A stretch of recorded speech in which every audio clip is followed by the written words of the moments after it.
Ассалаумағалейкум, қадірлі тарихтан тағылым бағдарламасының көрермені. Студиямыздың бүгінгі мейманы Махамбет атындағы сыйлықтың иегері, Қазақстан Республикасының еңбек сіңірген қайраткері, профессор, ұстаз ғалым Карима Сахарбаева апамыз.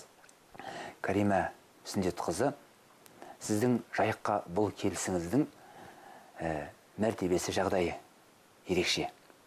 Міне жайықтың жағасында Исатай мен Махамбеттей қос бақадыр бабаларымызға арнап үлкен ескерткіш орнады.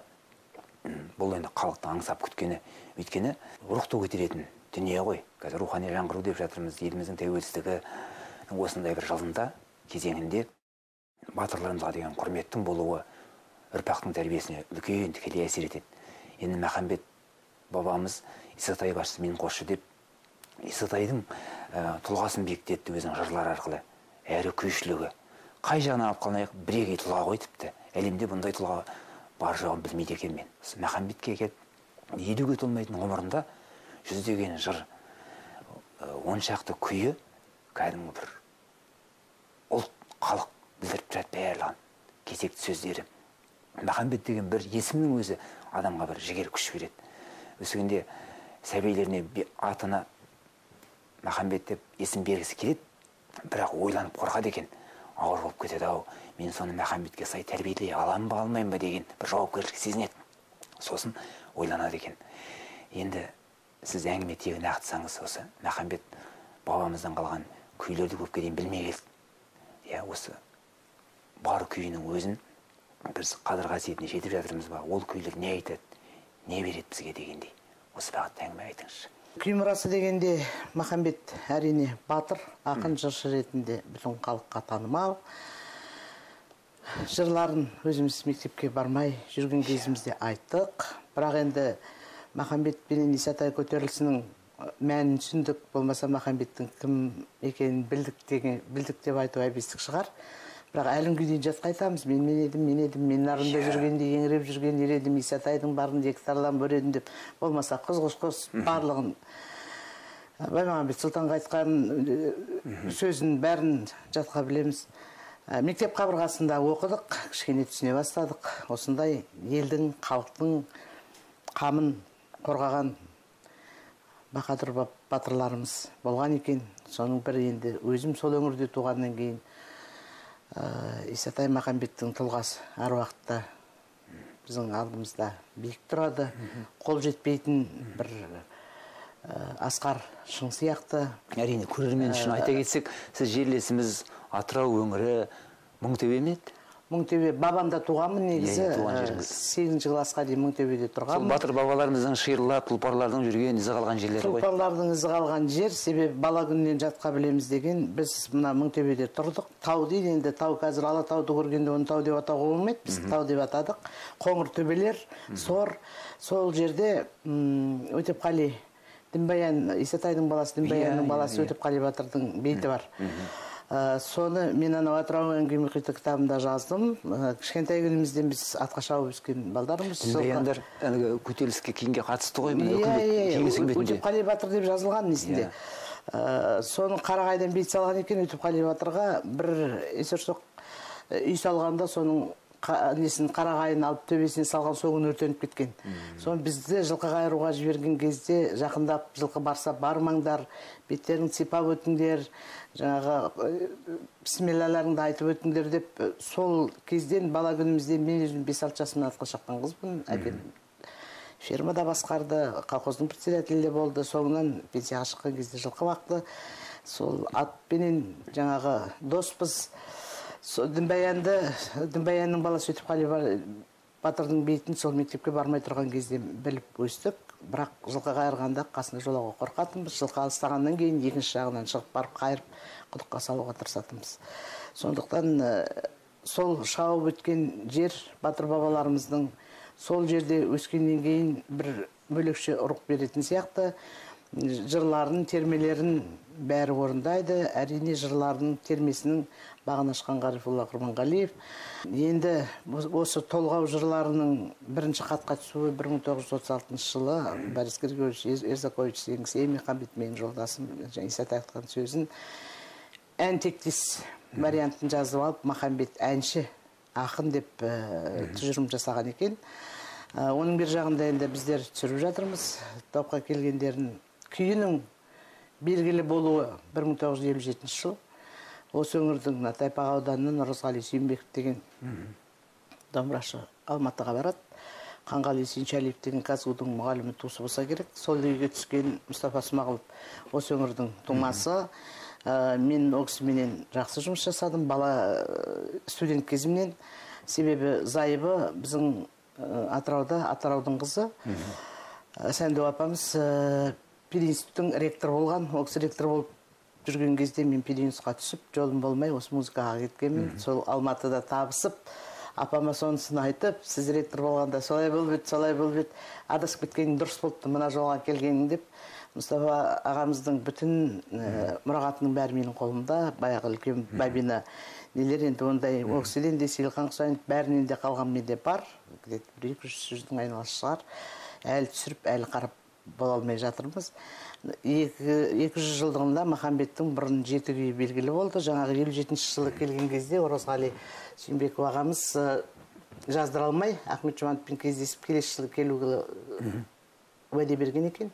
1958 жылы келіп, Құрманғазы атындағы Қазақ ұлттық консерваториясының фольклорлық ғылыми зерттеу лабораториясының Асқан Серікбаева менен Ахмет Жұбанов, тағы бір журналист бар.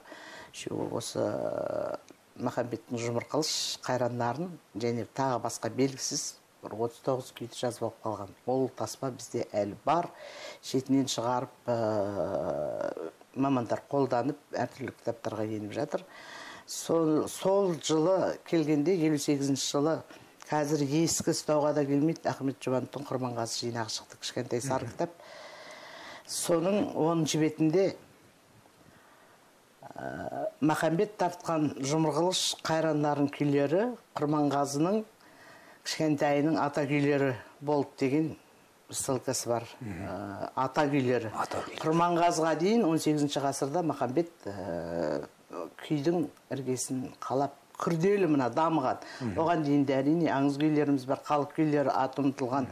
Жалпы Ақселеу Сейдімбеков айтады ғой, күй деген нәрсе, аспаптық музыка, қазақтың этнонима пайда болғаннан бұрын қалған сарындар бұрын. Енді күйге бірінші ғылыми тұжырымда жасаған аспаптық музыка ретінде Құдайберген Жұбанов.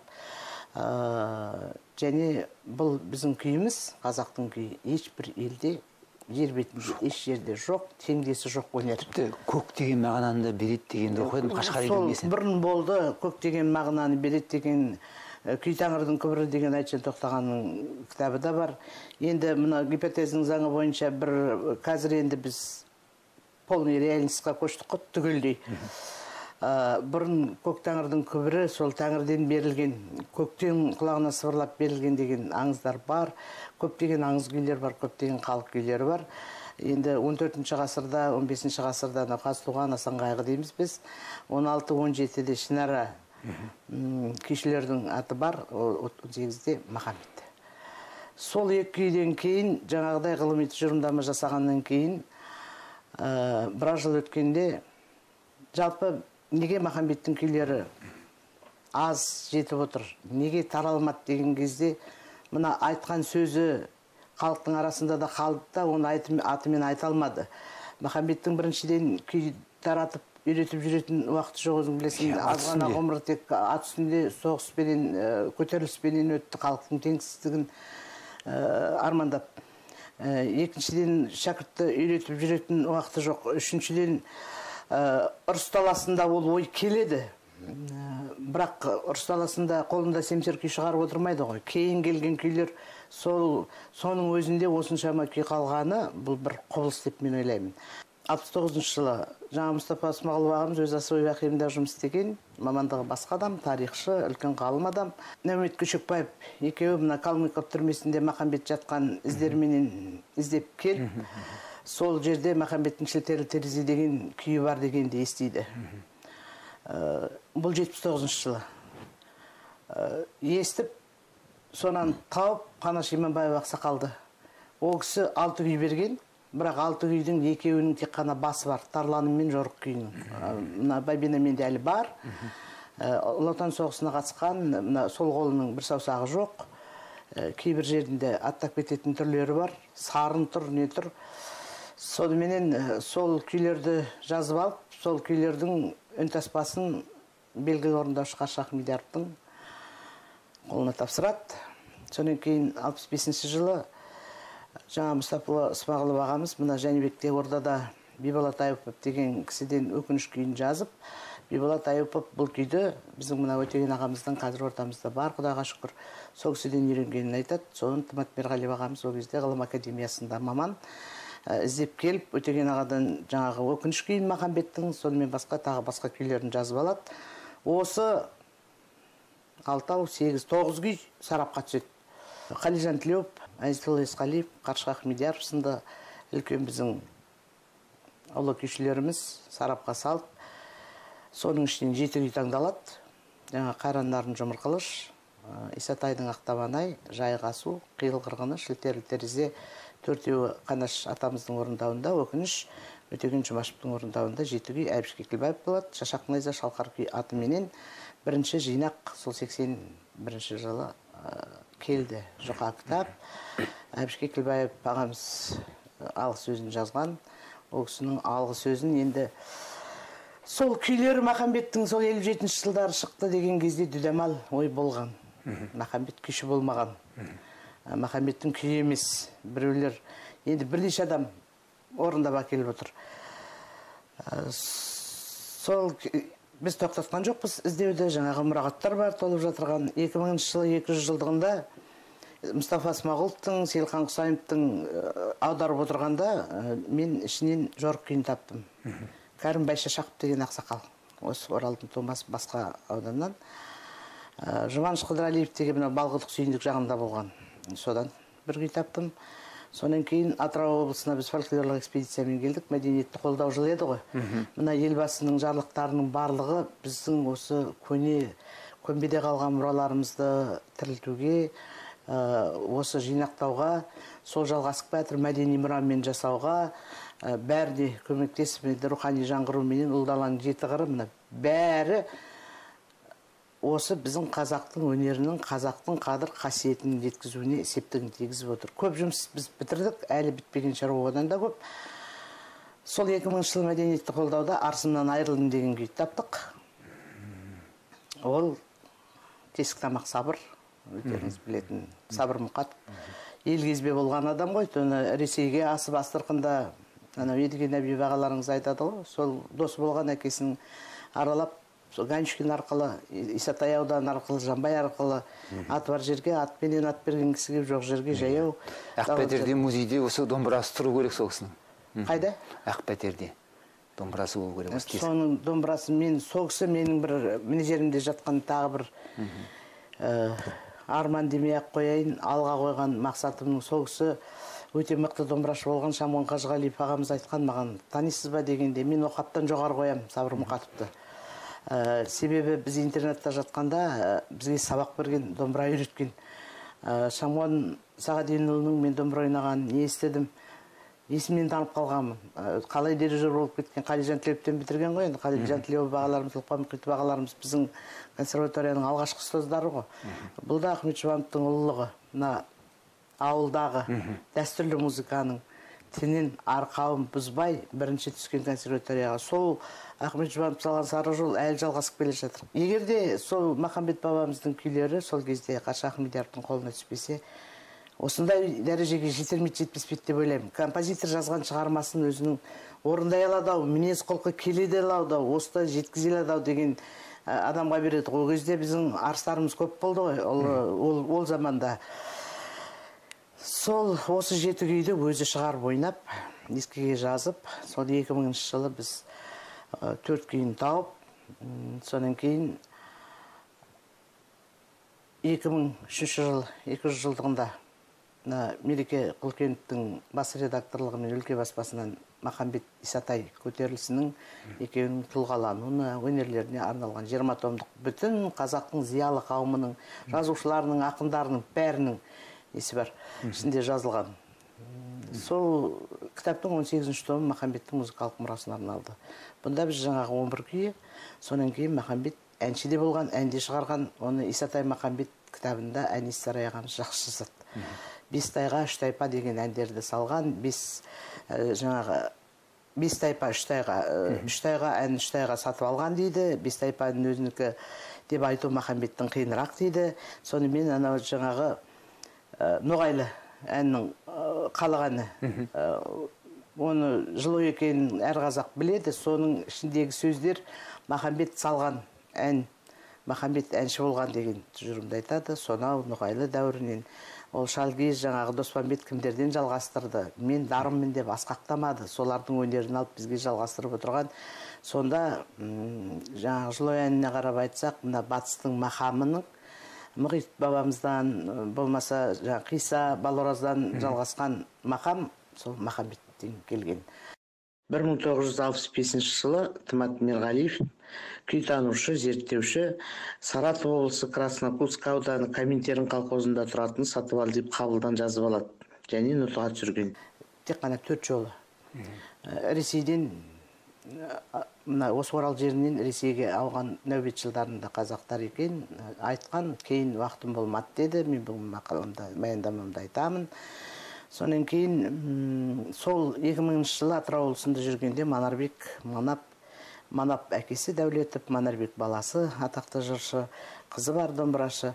Сол жаңағы әннің бізге үш шумағын орындап берді. Сол осы сапарға байланысты бұрыннан жинағандарымызбен Атырау әңгіме мұхит деген менің үлкен энциклопедиялық кітабым шықты, 780 бет, соның ішінде бәрі бар. Үш шумағын соның жазып алып, музыкасын жазып алып нотаға түсірдік. Мына 18-ші томға Атырау әңгіме мұхиты жинағына Ғарекеңнен қалған қостау бар ғой. Шиыр шығатып шыға келесің бірден қостаған кезде Махамбеттің рухын бәрін шақырып соны нотаға түсірдік.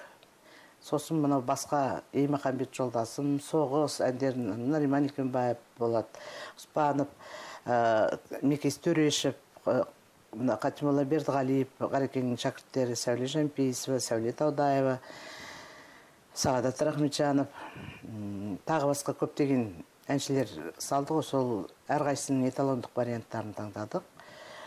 Кітапқа енгізіп, оны әртүрлі шығарып жатыр. Махамбеттің күйлерінің халыққа тарап, Махамбетті күйші ретінде дәлелдеуде үлкен бір зор еңбегі бар адам бар. Ол қазіргі мынау Махамбет қорының президенті, республикалық Атыраудың Қазақстан жазушылар одағы бойынша төрағасы Қойшығұл Жылқышев ағамыз.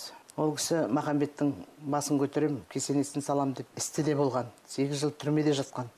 Сонда да қоймады. Осы Махамбеттің күйінің де, жырының да, басының да, Махамбеттің басына барып тұрып шығарған біздің үлкен зиялыларымыздың орны жоқ. Оны дәлелдеу үшін қанша жүрген, қаздырып, ана бөлек басын тауып, дәл ол сүйек жағы Нойлағамыздың подвалында қанша жыл жатқан, бұл не деген қорлық. Соның бәріне шыдаған адамның біреуі сол Қойшығұл Жылқышев. Мен басым дейіп рахмет айтам. Осы кітапты шыққанда Махамбет мұраларының табылуына үлкен септігі жаңағы 4 күйді. Сосын ең бірінші кітапқа 7 күйдің түсуі жаңағы Тарлан мен Жорық күйінің тек қана басқы буындары болды. Соны біз осы күйлерді жаңағы Жұбаныш Қыдырәлиев басқа да үнтаспалардан тауып 4 күйін солай енгіздік. Енді Махамбет Ақжелең деген күй тартқан, күй шығарған деп айтып жүр. Махамбет пен Боғда кездескен, жұмыр менен қылыш жаңағы екі батырдың ауылына келеді ғой. Сол жерде кім Боғда бір үйде қонақта отырады, сон шақыртады. Бір ақсақал жаңағы Боғданы шақырыңдар деп. Сол жерде кездесіп, Боғда аға деп сөйлейді Махамбет. Күй тартысқан, Боғдадан Меңсан деген күйшілер, Арыстан деген күйшілер бер қарай жалғастырған. Меңсаннан жаңағы Оразғали Сүйінбек алған, Сүйінбектен Оразғали сосын бізге жетіп отыр. Арыстан дегенде бұл жерде Арыстан басқа күйші. Ал Махамбеттің домбырасын Арыстан Баталов деген осы өңірдің тумасы Ташкентте оқыған, Қызылордаға жұмыс істеуге кеткен, сол өзімен бірге ала кеткен. Сол жақта ауырып, Кәтеп деген кісінің қолына берген. Ресейге, ол кісі де Ресейге ауған адам. Соны іздеп жүріп бәлен жыл жаңағы Мұстафа Смағұлов тауып, күлдіреген қақпағының несі бар, бірінші суреті қақырап қалған, соны өңдеткізіп, қазір ол домбыра Ықылас атындағы Алматыда мұражайда тұр. Мен кітабымда мақалада шығарғанмын. Сол суретті де бергенмін. Осы 1-2 жыл тұрсын іздеп барсам, сол қақпақтың суреті жоқ. Бұрынғы суреті, қақпақтың суреті емес, өзі целлофан қапқа салынған. Ешірақтар мұнаны бір ескірмейтін қалыпқа салмайсыңдар ма деп айтқанмын. Соны 2 жылдан бері мен таппай жүрмін. Махамбеттің күйлерінің бізге аз жетуінің сөзді түсініп қоятын болғаннан кейін күймен алған ғой. Бүтін күйінің барлығы осы көтерілістің шежіресі десек болады. Махамбеттің осы көтеріліс бойына қалған өмірі 42 жылға дейін сүрген өмірінің күнделігі десек те болады. Атын байқап отырсаң, енді жаңағы Жұмыр қылыш қайраннарын, Жайғасу, Исатайдың ақтабаны, Шілтері терезе, Қиыл қырғыны, Тарланым. Тарланым деген күйдің 2 тарихы бар. Исатай Кенжелиев ағамыз жазған, Нәмет Көшекбаев, Мұстафа Смағұлов, жаңағы көптеген бәйге атына шығарған Махамбеттің деген. Екінші Тарланым деген өлеңі бар ғой. Кімнің? Махамбеттің. Бұл Исатайдың, Махамбеттің Тарланы Исатай. Мұны артып шыққан тарланын қоссам солым саған жетер ме деген. Анау арысымнан айырылдым да, арысы Исатай. Жорық, жауға шапқан. Енді ананың ішінде үрей де бар, батырлық та бар, ержүректік те бар. Әбіш Кекілбаев ағамыз жазады ғой, Махамбеттің күйлерін тыңдағанда көлбеңдеп өзі қасыңнан өтіп бара жатқандай сезіледі дегендей. Сол көлбеңдей қасыңнан өтіп бара жатқандай әсерде қаласың. Жай өтіріп Махамбеттің бір күйін, бір жырын тыңдай алмайсың. Онда үлкен рух бар, онда үлкен күш бар, онда үлкен жігер бар. Бір батырлыққа бастап тұратын шығармалар. Қазіргі кезеңде осы Махамбеттің музыкалық шығармашылығын бізде өнертану ғылымының докторлары Сара Күзембаева бар, сосын Сәуле Өтеғалиева бар, Әлия Сабыр бар. Осы Орал өңірінің қызы, Сәуле Өтеғалиева Атыраудың қызы, өзі бір жерден, қаннан, топақтан тартады ғой деймін, әйтпесе басқа жақ неге кіріспейді. Сара апамыз да айтып қояды, мен батыс, менің нем деп. Сол кісілер зерттеу жұмысын жазып жүр. Бұл Махамбеттің тақырыбы, екпіні, қиыр-қиыр ырғағы қазіргі заман композиторларына, оның ішінде мына біздің қазақтан шыққан Махамбет операсын елдің бәрі біледі. Базарбай Жұбаниязов ағамыз жазған. Нұрғиса Тілендиевтің Махамбет поэмасын орындап отырып, қай қазақ біздер шетелге барғанда оркестрмен орындағанда айқайсап тұрып кететін барлығы. Аттың дүбіріменен бастап оятады сені. Сонан кейін алып келіп шарықтатқан кезде, қазіргі мына мен ойлаймын, сол Исатай мен Махамбеттің рухын Нұрғиса Тілендиевтің мықтылығы сол. Сонан кейін мен едім деген жаңағы рифміні алған Қашқа Ахмедияровтың Күйран деген күйі бар. Ол күйде де бүтін Қазақстан бойынша орындайды, оркестр орындайды, ансамбль орындайды. Ереуіл деген Айтқали Жайымовтың шығармасы бар. Кішкентайдың басқы темасы менен бастайды. Мына бір санаға ой кіргендей, мына халық осындай күн көріп жатыр. Неге біз осылардың бағын ашпаймыз дегендей, Кішкентайдың несіменен басқа тақырыбымен эпилогқа алып соны бастайды. Сосын кетеді. Осы жігермен. Одан басқа да шығармалар, мына Атырау өңірінде неде күйшілер, күйші композитор бұрын енді шығарғанды да, орындағанды да күйші деп атаған ғой. Қазір енді мына кәсіби білімге байланысты композитор деген атау өнді, біздер күйші композитор деп жазамыз. Оның себебі бір мына дәстүрлі, бұрынғы сол дәстүрлі күйшілердің орындауында ұлылардың мақамын біреу әкелсе, ай күйші ғой деп қаламыз біз. Күйші бұрынғы біздің көне атауымызда ол шығарушы және орындаушы. Бұлар тек қана орындаушы. Қазір бізде орындаушы көп. Сондықтан күйші композитор деп атады. Осындай күйші композиторлар бар. Мына Атырауда да енді біраз жалғасына Зарып, жаңағы Сейсенғалиев деген домбырашылар Махамбетке арнап талай адам күй шығарып жүр. Махамбеттің сарыны менен, болмаса Исатайдың ерлігіне арнап, Исатайдың дабылы, Исатайдың аңызы, Махамбет толғауы деген күйлер өзімізде біраз бір нәрселерді қарағанбыз. Қызғыш құстың темсі, о қызғыш құс, қанатың қатты мойның бос. Сен дайылдың көліңнен, мен дайылдың елімнен деген сол неменен жазған бір туындылар бар. қазіргі жас күйші композиторлар бәрі арнап жатыр, былай композиторлар да арнап жатыр, кәсіби кәдімгі маманда. Сондықтан мен ойлаймын, Исатай Махамбеттің рухы еш уақытта өшпейді. Қазіргі осы биігінде, міне енді Орал қаласында ескерткіш тұрғызып, Атырау қаласында тұрғызып кеткен. Рухын көтеріп, соны көруге барған, маңайында жақындаған баланың барлығы әке-шешесі түсіндіреді ғой. Сонда біз рухты бір көкірегінде көзі ояу ұрпақ тәрбиелейміз. Бір сөзбен айтқан кезде Махамбет батыр бабамыздың жыры да, күйі де тұнған рух, халықтың өзі, ұлттың өзі. Қазақ деген кім десе, Махамбет дейсің. Махамбеттің шығармалары әлі күнге бізге бір қиналған кезде күш береді. Енді Қос батырдың тұлғасы, тас тұғырлы тұлғасы арқыратып кісінетіп тұрған атымен, қолындағы найзасымен, домбырасымен ода күш береді ғой. Сол жерде бар дегеннің өзі мына жүрекке жылы бір леп от береді. Енді сөзіміздің тізгінін тартар тұста қандай оймен? Мен анау келініме айтып күлем, сен күй қойып қой, ән қойып қой. Бала жұбатар кезде, ұйықтар кезде жай дыбыста қылғобызды қойып қой, домбыраны қойып қой. Жайлап айтатын бесік жырын қойып қой, өзің қазақша бесік жырымен айт деп. Сондай жастан тәрбиелеуіміз керек. Біздің көкірегіміздегі бұлақ дәстүрлі музыкаменен, осындай бақадүр батырларымыздың рухыменен өрбу керек. Сонда қай жағынан қандай компьютер келсе де, қай жағынан даңғаза келсе де, сен берілмейсің.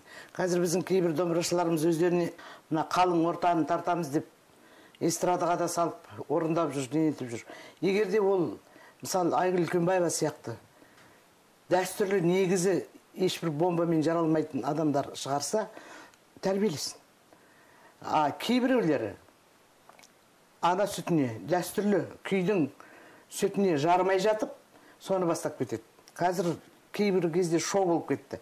Біз мына қазақтың күйлерінің көптігін көрсетеміз, мектебінің әртүрлілігін көрсетеміз, стилін көрсетеміз деп күйтарыс дегенді ұйымдастырғанбыз. Қазір бүтін Қазақстан бойынша сол жүр. Кейбіреулер орындаған кезде ол қолды просто сілтеу емес. Оның мына сол қолмен үндесіп жату керек. Ана жерде музыка тұр сонымен. Ал олар жаңағы жай көз арбауға шығады. Ол дұрыс емес. Соны жасап алып, енді өзіміз құтыла алмай жүрміз. Бірақ біз онымен мына жастарды тарттық күй өнеріне, домбыраға тарттық. Олар соған қызығып келді барлығы. Сондықтан Исатай Махамбет тәрбиелей алмаспыз қазір. Бірақ солардың рухы, солардың қалдырған ұлы мектебі 4-тің бірі дейік па, 10-ның бірі дейік па, 100-дің бірі дейік те бір жұлдыз боп мына саналарында жанып тұратын болса, қазақ ешқайда кетпейді. Қазақтың әні, күйі, қазақ деген халық домбырасы, қазақ деген халық жер бетінде тұрғанша тұратын өнер. Сондықтан домбыра қазақта батыр да көп, қазақта ақын да көп, қазақта жампоз жыршы да көп.